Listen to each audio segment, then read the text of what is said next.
Bab 32 Sujud. Alif, Lam, Mim. Diturunkan Al-Quran ini, dengan tidak ada sebarang syak padanya, dari Tuhan yang memelihara dan mentadbirkan sekalian alam.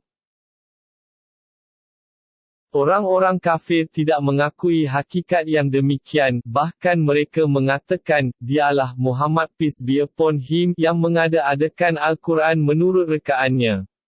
Dakwaan mereka itu tidaklah benar, bahkan Al-Quran ialah perkara yang benar dari Tuhanmu, wahai Muhammad peace be upon him, supaya engkau memberi ingatan dan amaran kepada kaummu, yang telah lama tidak didatangi sebarang pemberi ingatan dan amaran sebelummu, semoga mereka beroleh hidayat petunjuk. Allah, Tuhan yang menciptakan langit dan bumi serta segala yang ada di antara keduanya dalam 6 masa, kemudian dia bersemayam di atas arash, kamu tidak akan beroleh sebarang penolong dan pemberi syafaat selain dari Allah, oleh itu tidakkah kamu mahu insaf dan mengambil iktibar untuk mencapai keredaannya? Allah mentadbirkan makhluk-makhluknya, bagi melaksanakan tadbirnya itu ia menurunkan segala sebab dan peraturan, dari langit ke bumi, kemudian diangkat naik kepada pengetahuannya, segala yang berlaku dari pelaksanaan tadbirnya itu untuk dihakiminya, pada suatu masa yang dirasai oleh orang-orang yang bersalah, banyak bilangan tahunnya menurut hitungan masa kamu yang biasa. Yang demikian sifatnya ialah Tuhan yang mengetahui perkara-perkara yang gaib dan yang nyata, yang maha kuasa, lagi maha mengasihani. Yang menciptakan tiap-tiap sesuatu dengan sebaik-baiknya dan dimulakannya kejadian manusia berasal dari tanah. Kemudian dia menjadikan keturunan manusia itu dari sejenis pati, iaitu dari air, benih, yang sedikit dipandang orang. Kemudian dia menyempurnakan kejadiannya, serta meniupkan padanya, roh ciptaannya. Dan dia mengurniakan kepada kamu pendengaran dan penglihatan serta hati akal fikiran, supaya kamu bersyukur, tetapi amatlah sedikit kamu bersyukur. Dan mereka, yang kafir, itu berkata, adakah apabila kami telah hilang lenyap dalam tanah, kami pula akan hidup semula dalam bentuk kejadian yang baru? Betulkah demikian? Mereka bukan sahaja tidak percaya tentang hidup semula, bahkan mereka tidak percaya tentang pertemuan dengan Tuhannya. Katakanlah, wahai Muhammad peace be upon him, nyawa kamu akan diambil oleh Malikil Maut yang ditugaskan berbuat demikian ketika habis ajal kamu, kemudian kamu akan dikembalikan kepada Tuhan kamu untuk menerima balasan. Dan sungguh ngeri, sekiranya engkau melihat ketika orang-orang yang berdosa itu menundukkan kepalanya di hadapan Tuhan mereka, dalam keadaan malu dan hina, sambil merayu, wahai Tuhan kami telah melihat dan mendengar dengan sejelas-jelasnya akan segala yang kami ingkari dahulu, maka kembalikanlah kami ke dunia supaya kami mengerjakan amal-amal yang baik, sesungguhnya kami sekarang telah yakin. Dan, bagi menolak rayuan itu Allah Ta'ala berfirman, kalaulah kami telah tetapkan persediaan, memberikan hidayat petunjuk untuk beriman dan beramal soleh kepada tiap-tiap seorang dengan ketiadaan usaha dari masing-masing, nescaya kami berikan kepada tiap-tiap seorang akan hidayat petunjuknya, sebelum masing-masing meninggal dunia, supaya tidak terkena azab di akhirat, tetapi telah tetap hukuman seksa dariku, demi sesungguhnya aku akan memenuhi neraka Jahannam dengan semua jin dan manusia, yang pada masa hidupnya tidak berusaha untuk beriman dan beramal soleh. Lalu dikatakan kepada mereka, oleh sebab kelalaian kamu, maka rasalah azab seksa kerana kamu melupai pertemuan hari kamu ini. Sesungguhnya kami pun tidak hiraukan keselamatan kamu lagi dan, dengan yang demikian, rasalah azab yang kekal dengan sebab apa yang kamu telah kerjakan. Sesungguhnya yang sebenar-benar beriman kepada ayat-ayat keterangan kami hanyalah orang-orang yang apabila diberi peringatan dan pengajaran dengan ayat-ayat itu, mereka segera merebahkan diri sambil sujud menandakan taat patuh, dan menggerakkan lidah dengan bertasbih serta memuji Tuhan mereka dan mereka pula tidak bersikap sombong takbur.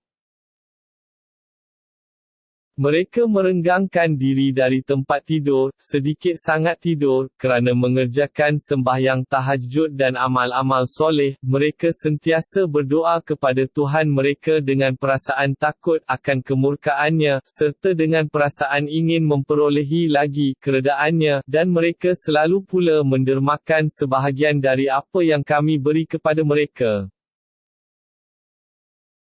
Maka tidak ada seseorang pun yang mengetahui satu persatu persediaan yang telah dirahsiakan untuk mereka, dari segala jenis nikmat, yang amat indah dipandang dan menggembirakan, sebagai balasan bagi amal-amal soleh yang mereka telah kerjakan. Jika demikian halnya, maka adakah orang yang beriman sama seperti orang yang fasik? Mereka tidaklah sama dalam menerima balasan. Adapun orang-orang yang beriman dan beramal soleh, maka mereka akan beroleh syurga tempat tinggal yang tetap sebagai balasan bagi apa yang mereka telah kerjakan.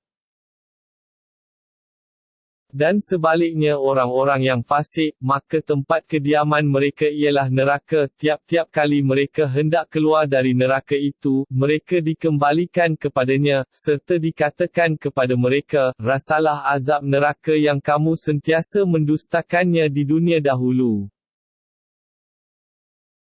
Dan demi sesungguhnya, kami akan merasakan mereka sedikit dari azab dunia sebelum azab yang besar, di akhirat kelak, supaya mereka rujuk kembali bertaubat.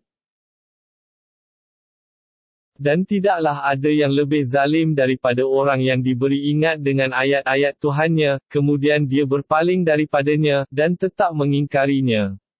Sesungguhnya kami tetap membalas orang-orang yang berdosa, apalagi orang-orang yang lebih zalim.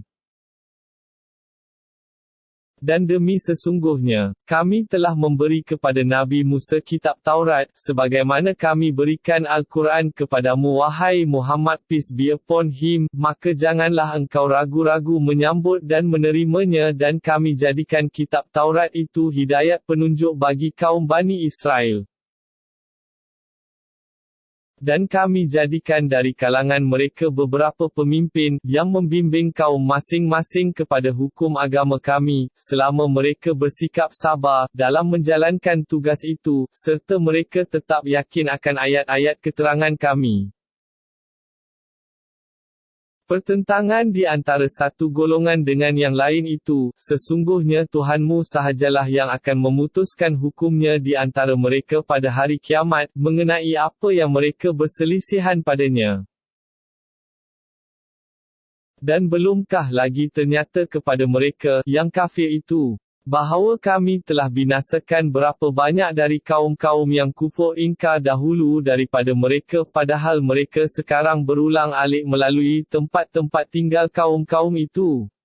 Sesungguhnya kebinasaan kaum-kaum itu mengandungi keterangan-keterangan untuk mengambil iktibar, oleh itu tidakkah mereka mahu mendengar, dan insaf? Dan tidakkah mereka, yang tidak mahu taat dan bersyukur, itu melihat bahawasanya kami mengarahkan turunnya hujan ke bumi yang kering kontang, lalu kami tumbuhkan dengan air hujan itu tanaman-tanaman, yang daripadanya dimakan oleh binatang-binatang ternak mereka dan mereka sendiri. Maka mengapa mereka tidak mahu memerhati, semuanya itu supaya taat dan bersyukur? Dan mereka bertanya, bilakah datangnya hari pembukaan bicara yang dikatakan itu jika betul kamu orang-orang yang benar? Katakanlah, wahai Muhammad peace be upon him, tidak perlu diketahui masa datangnya tetapi mesti dipercayai bahawa pada hari pembukaan bicara itu, tidak ada gunanya lagi kepada orang-orang kafir kiranya mereka hendak beriman dan mereka pula tidak akan diberi tempoh berbuat demikian. Oleh itu, janganlah engkau hiraukan mereka dan tunggulah kesudahan mereka, sesungguhnya mereka pun menunggu kesudahanmu.